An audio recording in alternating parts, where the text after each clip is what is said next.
wonderful way to kick off the Words Festival. That was just such a stunning overview of the work. And I'd like to extend a very warm welcome to everybody in this room on behalf of the organizing committee for the Words Literary Festival.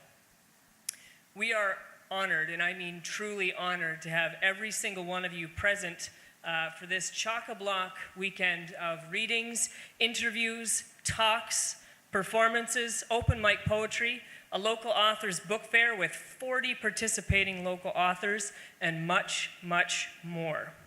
Words offers a unique opportunity to focus our collective attention on the creative hubs of our community, while also foregrounding the works and creative ideas of our most creative writers, thinkers, and artists. We have an exciting lineup of guests this weekend here at Museum London, and we want to give you a chance tonight at our opening reception to meet 4 of our feature authors, Robert Chafe, Mariko Tamaki, Jennifer Robson, and George Elliott Clarke. But before I welcome them up to the stage, I want to give you some remarks about what to expect when you come back Saturday and Sunday to the museum to see the festival. I'd like to suggest, to begin, that Words is part of something much larger that's afoot right now in the London community. Back in June, I had the chance to attend the Urban League of London. They hold something called Pints and Politics. Many of you might know it, many of you might attend it. You should if you don't. The event was known as the Arts in London, and it was co-hosted by our new poet laureate here in London, Tom Call. And before he was the poet laureate, now the poet laureate. As the subtitle for the event, they had 3 words: dying, surviving, thriving, each followed by a question mark to provoke the group to select the appropriate descriptor. What followed was a lively discussion amongst citizens, artists, arts leaders. Dying? How could that be in Sowesto, the place of Greg Curnow and James Rainey, the region of Robertson Davies, John Kenneth Galbraith, Oscar winner Paul Haggis, Nobel Prize winning author Alice Munro, or current Giller nominee Emma Donoghue, who you can see this weekend at Words. So how about surviving?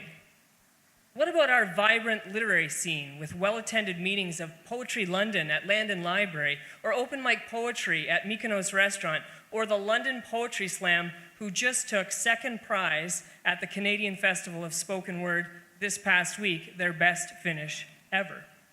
It's pretty good.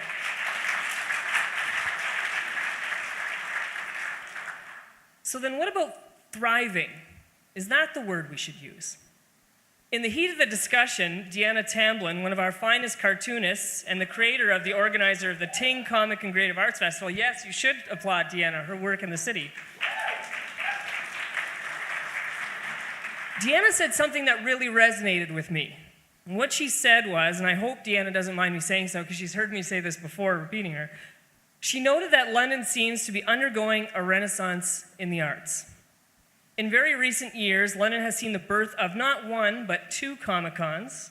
We have the Forest City Film Festival that's taking place next weekend, and Janice will be a part of that Forest City Film Festival as an artist. The higher education institutions are more embedded in the city right now than they've ever been, both Western and Fanshawe, who are both partners on this festival. Theater of all kinds, independent theater, is booming. Tomorrow you'll have a chance to meet the new artistic director of the Grand Theatre, Dennis Garnham. The visual arts are vibrant, as the exhibition London Collects testifies to here at Museum London. And as you flow through the museum space this weekend, make sure you go see London Collects. I'm only scratching the surface here of my very brief survey, but the London literary and creative arts are humming. They're buzzing with activity right now. We have challenges, there's no doubt, but we have a lot to celebrate, and that is what this weekend in London, Ontario is about. The celebration of our achievements and a look ahead and a look back at what we've done. What I found most encouraging about that Pints and Politics meeting was the fact that it was one of those moments where you saw dialogue taking place in a participatory and energetic exchange of ideas that was happening in that room. And I've seen more and more of that happening recently. If we are indeed on the verge, or even in the midst, of a resurgence of energy, as we have seen and we have good reason to think, I would look to the renewed ethos of collaboration and participation that's animating the cultural life of this city, across the artistic disciplines and with intergenerational participants. Words Festival is the public manifestation of this collaboration, motivated by the belief that all Londoners of all ages and all backgrounds should have an annual forum to encounter new ideas in artistic forms. That's what we're trying to do with the Words Festival. The London Public Library is hosting the local book fair for around 40 artists on Saturday and Sunday from 10 to 4, so you should check that out. Western and Fanshawe students will be present as volunteers throughout the weekend. Our interviewers and moderators are drawn from the city, whether it's from Western, whether it's from Fanshawe, whether it's from the media outlets in the city, all over the map. Our 3 major poetry groups are coming together to bring you open mic poetry night tomorrow night on Saturday. We've called it Poetry Live, where all can read their own work, hosted by our new poet laureate, Tom Call, and the director of Poetry Slam, Holly Painter. Poetry London, Insomniac Press, and a group of our student editors will bring you the Words Fest zine, an instant publication that will emerge on Sunday filled with contributions from you, our guests, our participants, when it's revealed overnight to be published here at the festival. You can become a published author overnight. And of course, Insomniac Press is appropriately named to be doing that project. We hope you will submit something. We had Penn Kemp submit something, and it was put into the London Free Press by Joe Belanger, so you can check out what something like that looks like. But now, I'd like to introduce 4 speakers that can give us a sense of what to expect over the course of the weekend here for the Words Festival. And I'm going to keep my biography shorter, but I'm also going to read a little bit so I can allow them to emerge to the stage. As I read your name, you can probably come up and join us here. So Robert Chafe. Robert Chafe is a playwright based in St. John's, Newfoundland. He is the author of 17 stage scripts and co-author of another 8. He frequently collaborates with director Gillian Kiley, who's the current artistic director of English theatre at Canada's prestigious National Arts Centre. She was a guest here, actually, just this past spring. He was shortlisted for the Governor-General's Award for Drama for Tempting Providence and Butler's Marsh in 2004 and won the award for Afterimage in 2010. Tempting Providence is entering its 13th year of Canadian and international touring. Robert is the artistic director and playwright for Artistic Fraud Newfoundland. You can see him tomorrow morning at 11 a.m., mark that on all of your phones and calendars, in conversation with George Elliott Clarke and our new Grand Theatre Artistic Director, Dennis Garnham. So that's something definitely to see.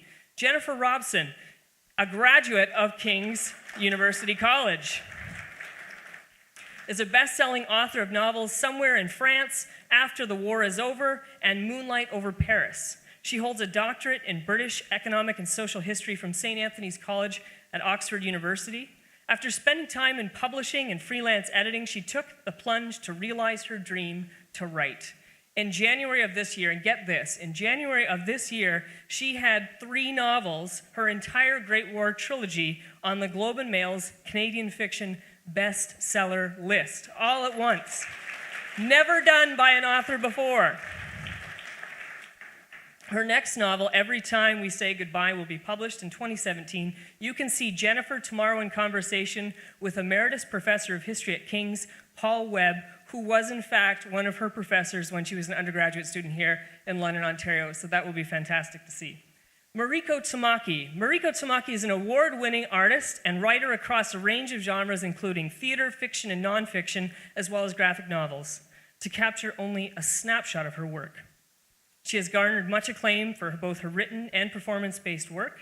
Her graphic novel, Skim, created with her cousin Gillian Tamaki, was shortlisted for the Governor-General's Award and received numerous accolades, including the Doug Wright Award for Best Graphic Novel, the Ignatz Award, and the Joe Shuster Award. Those are heavy-hitting awards. She teamed up with her cousin Gillian again to produce an award-winning novel this one summer. And just this past year, it's announced that she'll be writing the new Hulk series starring Jennifer Walters for Marvel Comics and the miniseries Supergirl for DC Comics. She recently published her young adult book, Saving Montgomery's Soul. You can see Mariko on Sunday at 3 p.m. with graphic novelist Tava Harrison and London's own cartoonist Deanna Tamblyn. And finally, George Elliott Clarke. George Elliott Clarke is a Canadian poet, playwright, and academic amongst his many creative hats. He is currently serving as the Parliamentary Poet Laureate of Canada, previously held Toronto's Poet Laureate. He also holds the E.J. Pratt Professor of Canadian Literature at the University of Toronto. As an expert on African Canadian and African American history and culture, especially that of the Maritimes, he has been a passionate champion of African Canadian writers and writing. He has a list of awards that is extensive. I'll only name the Governor General's Award for Poetry, the Dr. Martin Luther King Jr. Achievement Award, Pierre Elliott Trudeau Foundation Fellowship, and appointments to the Orders of Nova Scotia and Canada. And oh yeah, he has 8 honorary doctorates. He is the author of many books, including his newest novel, The Motorcyclist, and his book of poems titled Gold. You can see George tomorrow in conversation with Robert and Dennis Garnham. Please welcome George to the stage.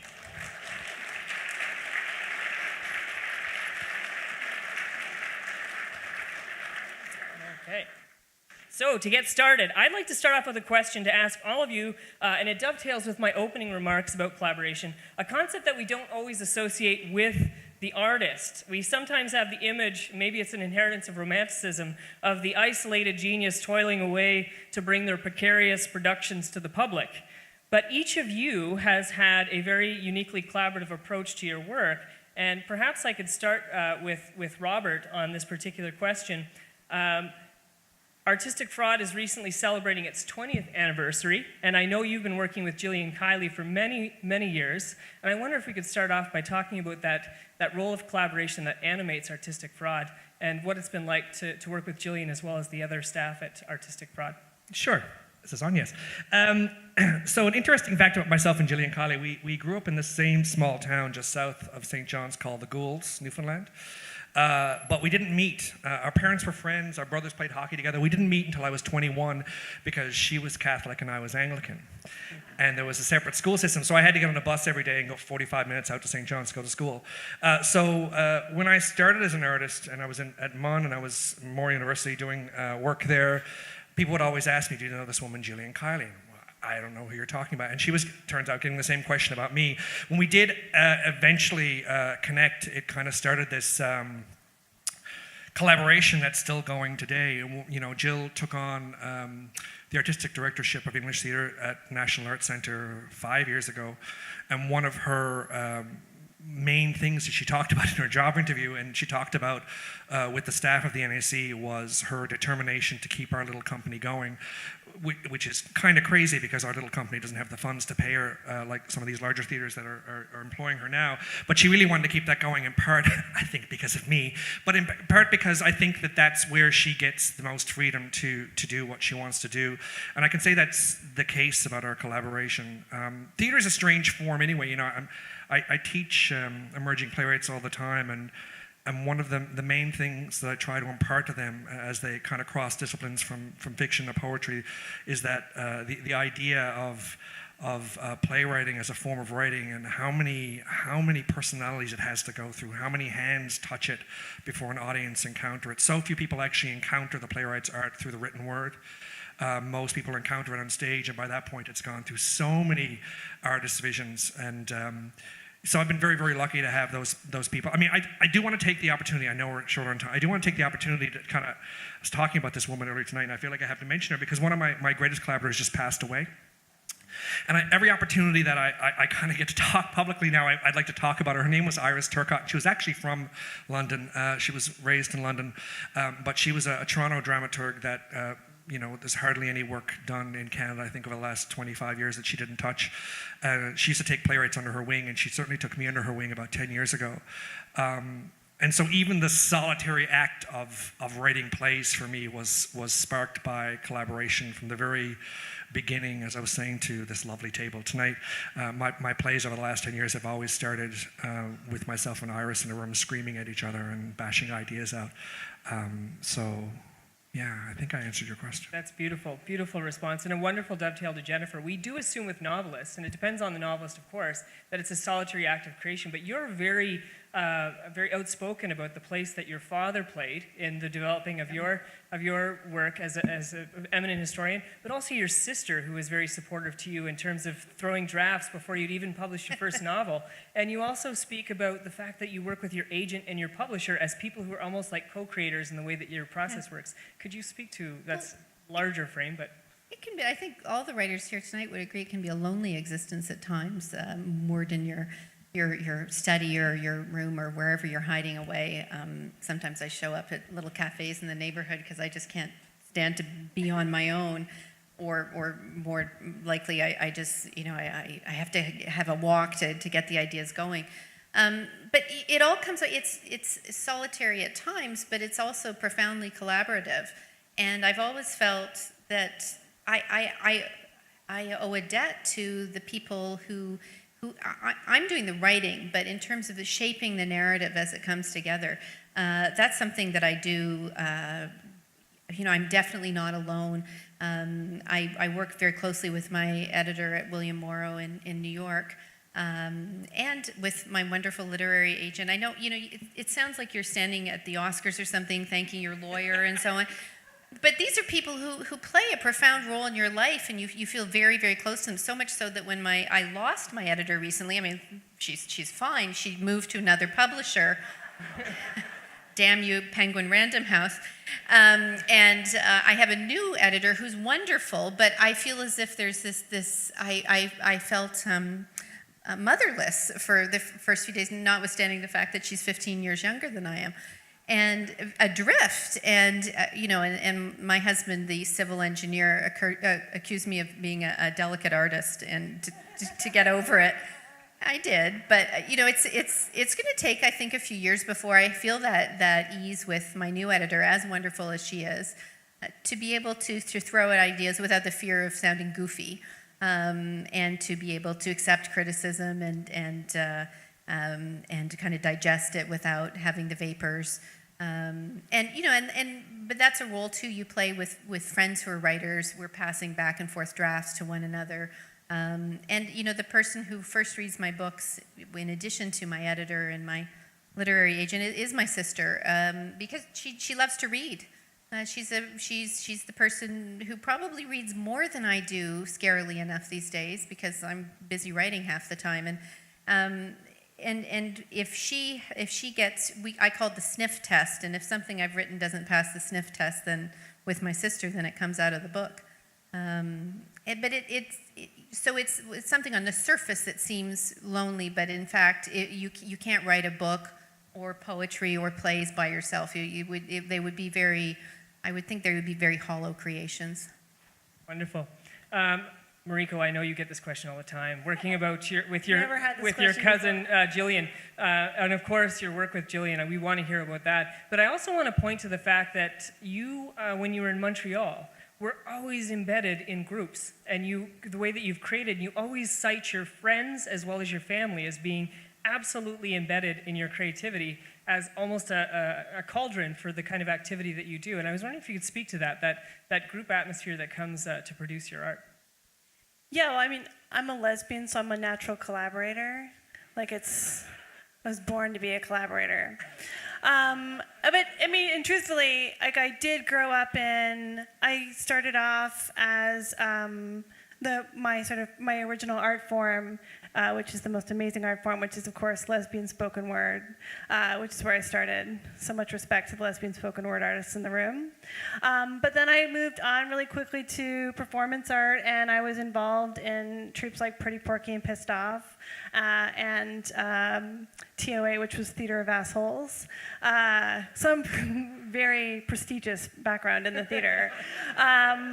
But I mean, the thing that I really learned from that, like from working with the collective, was that unless everybody in the room agreed, you would not move forward. Like if you couldn't agree on what you were wearing or what the song was, then everything sort of ground to a halt. And when I eventually moved on into theater and doing sort of more plays, I really gained an appreciation for this idea of like the sum of its parts. Like that there's, it's an incredible thing to be part of an artistic process that produces something that's bigger than you are. And I think that naturally led me to comics. Like I was really excited to work in comics when I first got the opportunity, not just because I would get to work with Jillian, because I think she's an incredible artist, but because I knew that whatever we made together was going to be sort of something that I could never do by myself, which I was so into. And I mean, it makes you kind of like, I'm going to use the wrong word, but it's kind of like, think of a nice word for like slutty, that I just really like the idea of finding somebody that I'm going to be able to, this is getting worse as I'm saying more. But I really love the idea, like the works that I'm working on now. I'm working on Supergirl with Joelle Jones and Hulk with Nico Leon, who are both just incredible artists, and I get really excited when we start working and with the insight that other people bring. And also the editors that I work with in comics and in prose. I think that there's always that moment where someone sees something that you didn't see, and you realize that, like, in those conversations, it's an exciting moment where you realize that that insight is going to make what you do better, and I just love that. You've moved from groups to duets, which is quite interesting. George, I know because we brought you here about a year ago that you have worked on collaborative projects like Beatrice Chansey, which was a verse play that portrays slavery in 19th century Nova Scotia, but you've also done libretto for Trudeau Long March. And these are only two works that involve collective work with another individual, but now that you're the Canadian Parliamentary Poet Laureate, I imagine collaboration is something that you have to deal with a lot. I was wondering if you could speak to collaboration in your work. Thank you, Josh. It's great to be back in London. I'll just say that I don't mind collaborating, and in this new role, I don't mind collaborating either, except I always have to be nonpartisan. And I really try to speak to that and not say anything that could get me in trouble or that could be embarrassing for Parliament. But on that note, I do want to read this poem, which is about Jean Chrétien.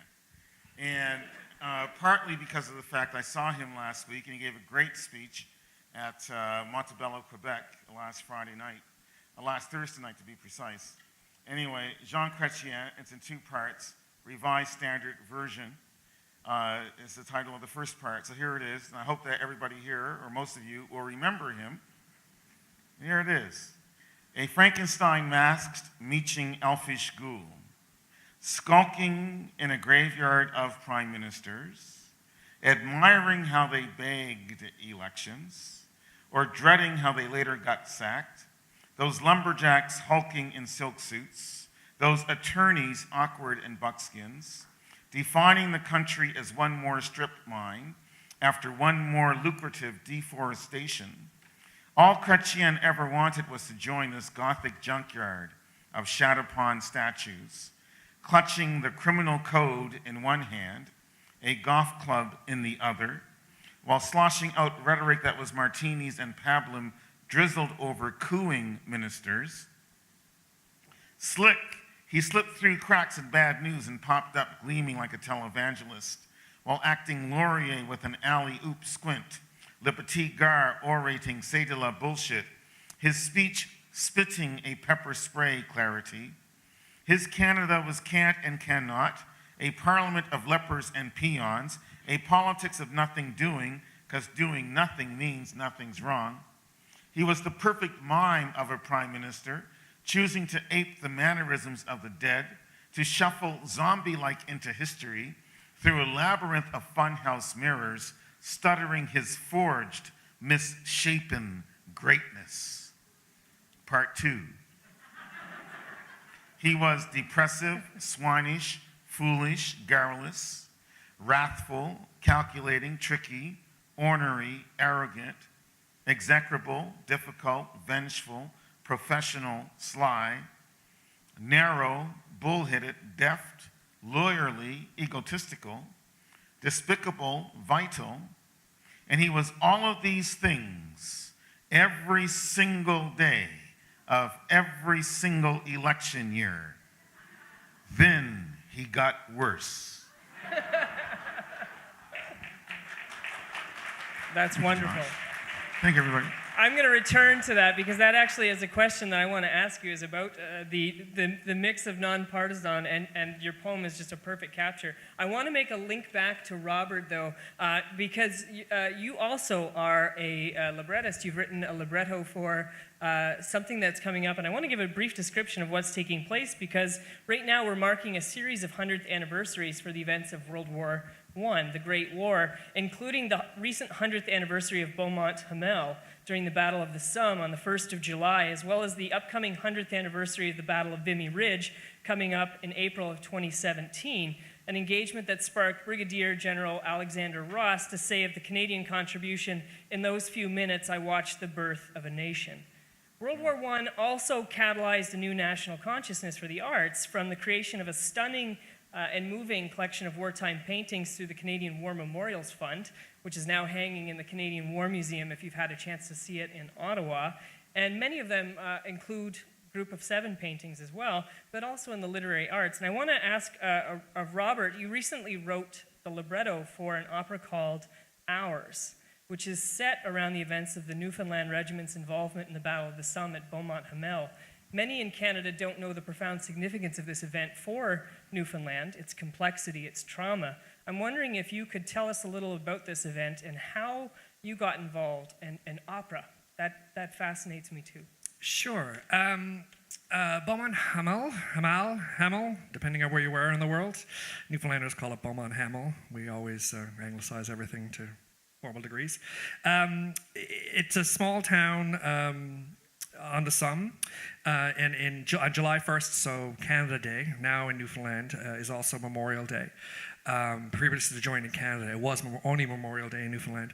On July 1st, in 1916, the Newfoundland Regiment went up and over the top at I will spare you all the details, but a kind of disastrously plotted affront on the Germans' first day of the Battle of the Somme, and 806 Newfoundlanders went over the top and 68 entered the roll call the next day. The rest were either killed, wounded, or missing.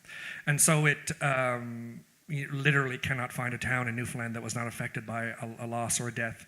And it really shaped the identity of the country. And World War I left the country with a significant, overwhelming debt. And we were one of the few countries, and I don't know the actual history here, we're one of the few countries that actually ended up paying off our war debt, which sunk our nation. And by 1933, we'd lost nationhood, gone into receivership essentially with Britain, and then, of course, joining Canada in 1949. So the loss of nationhood in Newfoundland is very, very tied up emotionally with Beaumont Hamel and what actually happened there. I think, like most every artist in Newfoundland, I've wrestled with the idea of Beaumont Hamel as a pacifist. I've wrestled with the idea of doing work about war. I've been wanting to write about it for many, many years, and I knew that coming at it, I wanted to look at the lasting effect of the battle. I wanted to look at the scar as opposed to retelling the story of the battle itself. I felt like that had been done to death in many other forms. And so I put that on hold because I didn't quite know what to do, and then it was quite amazing how this whole thing came together because a friend of mine gave me a book that was newly published in 2008 called Soldier Priest. And Newfoundland has I'm sure elsewhere in the country it's the same, but in Newfoundland, you certainly can see going to any store, there's like racks and racks and racks of local books. There's tons of publishers. It seems anyone that actually can get it together to write a book will get it published locally in Newfoundland, including myself. I just wrote a book of short stories. They'll publish anything. So this book came out. It's called Soldier Priest, and a friend of mine gave it to me, and by that point I developed a bit of a reputation for telling true stories on stage. And he said, "You should write a play about this guy." And so, yeah, I'll read it, And so I put it on my shelf, and then I got a phone call out of the blue from Cheryl Hickman at Opera in the Avalon, and they had commissioned John Astasio, which is one of our best opera composers in the country, to create a piece about Beaumont Hamel for the 100th anniversary, which was just this last summer. And John's usual librettist had to back out of the project because he was ill, and so they were looking for someone else, and she said, "Do you have an idea? Can you pitch something by the end of the week?" And so I in a panic, went to the book and grabbed this book and read it. And immediately, as soon as I finished the book, I knew I had the story. The story is, the opera is about the former padre to the regiment. His name was Sir Thomas Nangle. He was Lieutenant Colonel Thomas Nangle, and he joined the regiment just after the battle. So he wanted to go at the beginning of the war, but they wouldn't let anyone go. They sent a British chaplain instead. Then after the destruction of Beaumont Hamel, they said the Newfoundlanders need their own chaplain, so they sent him. He essentially saw out the rest of the war with the regiment, but his real work started after the war was over. He pretty much by himself established the will and the money to go back to France and Belgium, purchased all of the significant pieces of land where the Newfoundlanders had fought and died, including Beaumont Hamel. He negotiated personally with 250 landowners in France to buy that piece of land and established memorial parks, which are now part of Veterans Affairs. It still exists over there. It's now under the Canadian banner. And he did all that, and as soon as he finished all that, of course, that work also involved going back and exhuming the bodies that were literally left in ditches, identifying them, many men that he actually knew personally, and reburying them in these parks. And as soon as that work was over, as soon as he had launched the National War Memorial in downtown St. John's, he went to the Archdiocese in St. John's and quit the priesthood. And as a result of that, he ended up moving to Rhodesia. Didn't see that coming. He moves to Rhodesia, where he marries and has 4 children and lives the rest of his life and never returns to Newfoundland. And his name is virtually unknown in Newfoundland. It's becoming, I'm actually going to a ceremony on Tuesday where the plaque will finally be revealed of him being designated a person of historical significance, which has been attempted for many, many years. But he's essentially been wiped off the books. Many people proclaim because he left the priesthood and because of that stain on his character and the power of the church in Newfoundland, he was essentially virtually unknown until recently, until this opera and until the push to have him recognized as a person of historical significance. So that's what the opera's about. It was an incredible experience working with John Anastasio. It just premiered in July, and we're hoping that it will eventually make its way up here somewhere. That's a wonderful description. And what we just heard was just an incredible capture of a remarkably complex and moving moment in Canadian history. It connects with Jennifer as well. So Beaumont Hamel, or Beaumont Hamel, depending on where you are in Canada, Say Hamel. is, as you say, it's Canadian soil. We purchased that land. We have one more monument that's like that, and it just so happens that Jennifer was a guide at the Vimy War Memorial when you were a teenager, before you went to graduate school. Yeah, it was between my first and second year at King's, and I got the slot. They slot the students in for typically it's 2-month sessions, and mine was in April before exams had been written. And I remember getting word that I'd been picked for one of the guide positions, and then running from professor to professor to beg them to let me take the exams early, and I would promise the soul of my firstborn if I were to tell anyone what was on the exam. And they were all kind enough to let me write the exams early so I could leave a month early. And so I was there in the summer, or the spring to the summer of 1989. I was 19 years old, arrived there fresh from my first year at university, and I knew everything there was to know about the war. I was pretty certain of that. And that lasted about a day. And then the first of the veterans of the Great War came to the park, and I was able to shake their hands and to walk behind them as they showed me around this place that is so sacred and terrible at the same time. And I still get choked up thinking about it, because every last one of those men is dead. The last known veteran of the Great War died when I was finishing work on somewhere in France. And her name, it was a woman, actually. Her name was Florence Green, and she was in one of the auxiliary services in Britain, and was very chuffed when somebody did some digging and discovered that she was the actual last veteran on the planet. Her last 2 years were in just a glow of celebrity, and really, she just loved giving interviews, and you can see them online. She was a very entertaining lady. But the knowledge that all of that is gone, the firsthand knowledge of this war, and the crucible that it made of the 20th century, that's gone. And so in some ways, people say, well, where did you get the idea to write about the Great War? Well, it began there. to a certain degree, it began with my father, and when I was 16, handing me the collected works of Wilfred Owen, which is the best possible time to read the collected works of Wilfred Owen, because I was at my most romantic, and I loved him. I love him still to the depth of my soul. I love Wilfred Owen, and that from then on, I did have an interest, but it was only by standing there and talking to these men, listening to them. It's a hard thing to do, to listen when you're 19. You have so many things to say, and you're not really good at shutting your mouth and opening your ears, and I learned that summer. But I think what it did is it sowed the seeds of interest that someday I felt there was a story I had to tell about the Great War. It took me 25 years to do it, but I got there in the end. Wonderful. I have a question, too, that I want to stitch together with George and Mariko. I'm going to start with George. I remember, I don't know if you remember when we first met, it was actually the BAMP Center, and we were in a session. It was on a big, ambitious session, and you were a contributor on it to talk about the state of the arts in Canada at the time. And you had, I had asked you a question about the place of politics and the arts, and you gave this very stirring response on the unsurpassable place of politics and the arts, from the decisions that we make in programming to the stories that we tell to the works that we choose to canonize. And I've heard you make remarks lately that resonate with that remark too, in terms of your poet laureate position, which is interesting because of the nonpartisan part, and the poem that you just read, which is quite fascinating.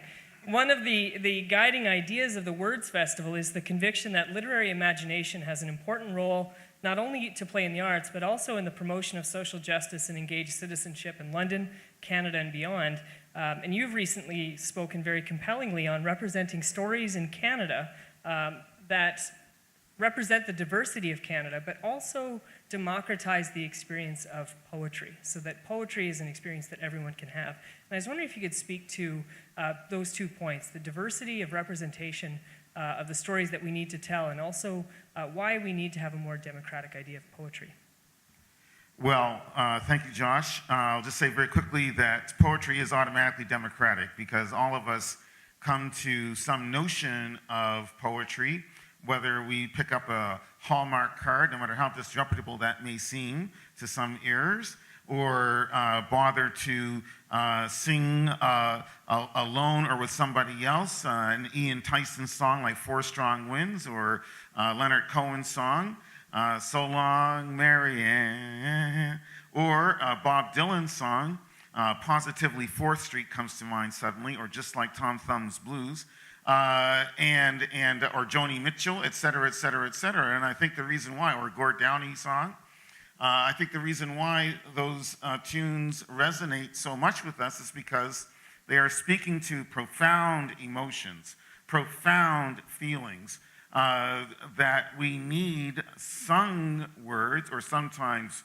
spoken words, sermonic words, like Psalm 23, for instance, to enable us to really be able to produce the appropriate emotion that is supported or that is demanded by those words. So this is a long way of saying that, as usual, and I got to say, as usual, reports of the death of poetry are always exaggerated, and eulogies for the death of poetry are always premature.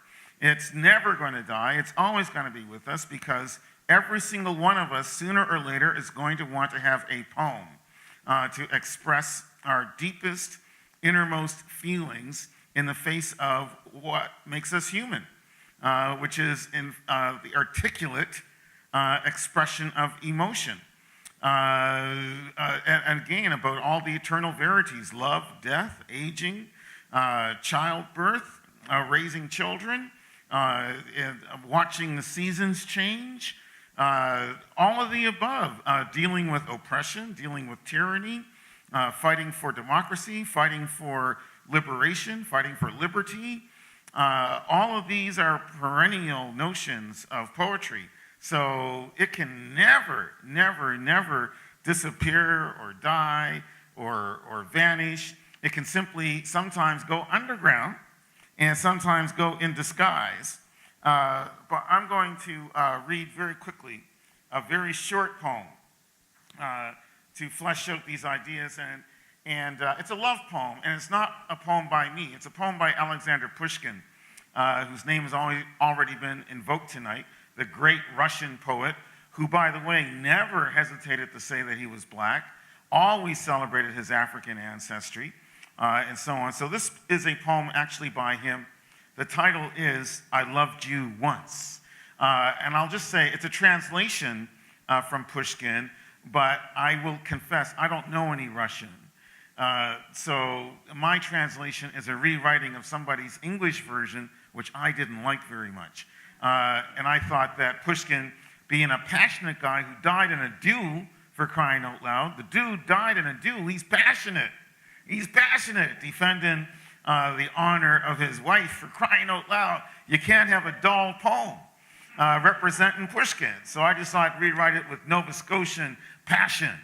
So, and it rhymes too, by the way, and it's very short.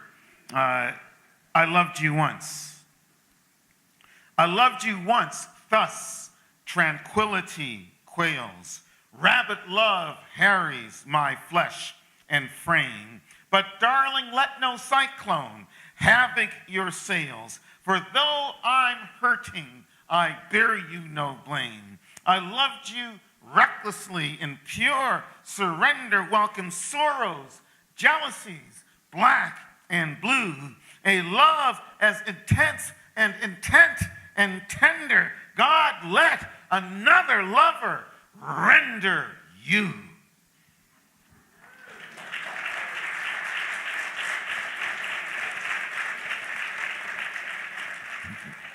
Beautiful.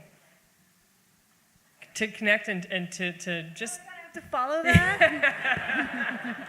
to link in your new young adult novel, Saving Montgomery's Soul, presents a young person who has two moms, attends a school where there's bullying and homophobia. You've described how the book presents different strategies for resisting discrimination, oppression, through the characters Monty, Thomas, and Naoki, that's it. Your work is directly confronting some of the most challenging issues in Canada and the United States around discrimination. How important is it for you as a writer, whether of young adult fiction, graphic novels, theater, performance art, to be engaged with these issues in your work? I mean, I don't try to. It's not so much that I think that I want to engage the issues as I try to imagine the characters and sort of just go where. I mean, it's going to sound so hippie, but you just kind of try to go where that character goes. When I first came up with the idea of this girl who's confronting this evangelical preacher, I mean, that obviously comes from like this place that every time I see like a super right-wing video where they're talking about, transgender people in bathrooms or whatever, I feel it's a really, physical feeling. Like I feel really assaulted whenever I see those videos. And I try to imagine that as what that would feel like for a teenager once I sort of realized that was the story. And so in that particular case, I sort of thought of the sort of different ways. Like, I was somebody who was really angry. Like I would respond. I was a delight as a child, and I would respond to anger with anger. But I also liked the idea of sort of, because it's YA and you can kind of show sort of a spectrum of reactions, I wanted to have one character who basically sort of like Thomas sort of projects himself forward as an adult, sort of rises above, maybe artificially rises above the things that are really upsetting to him. And then I tried to have this character who's the character of Naoki, who is kind of the ideal, like someone who can just admit how something makes her feel and sort of be with that instead of, reacting to it as though it's like an actual like physical jab.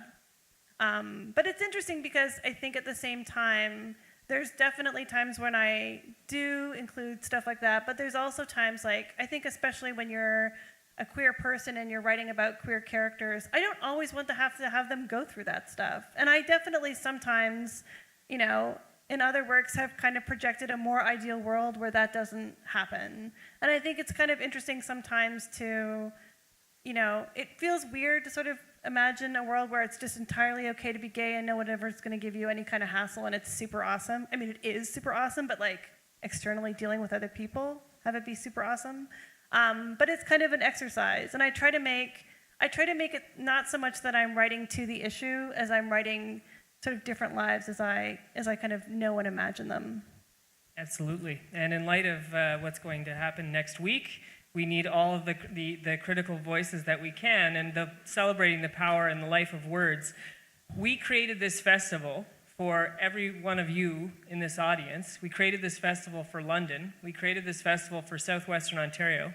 I want you all to come back tomorrow and Saturday to see each of these fine artists talk about their work and others talk about their work. Please come downstairs. There's books available. Grab a drink. Meet other people. Chat with our artists, who I'm sure would be okay to sign a book or two and chat with you as well. We have some other artists that are on our list as well that are in the crowd that you might be able to identify as well. Thank you so much for coming tonight. Please come back to the festival to see what we've put on. It's a dynamic lineup of speakers, and thank our wonderful panel of artists. Thank you, Josh.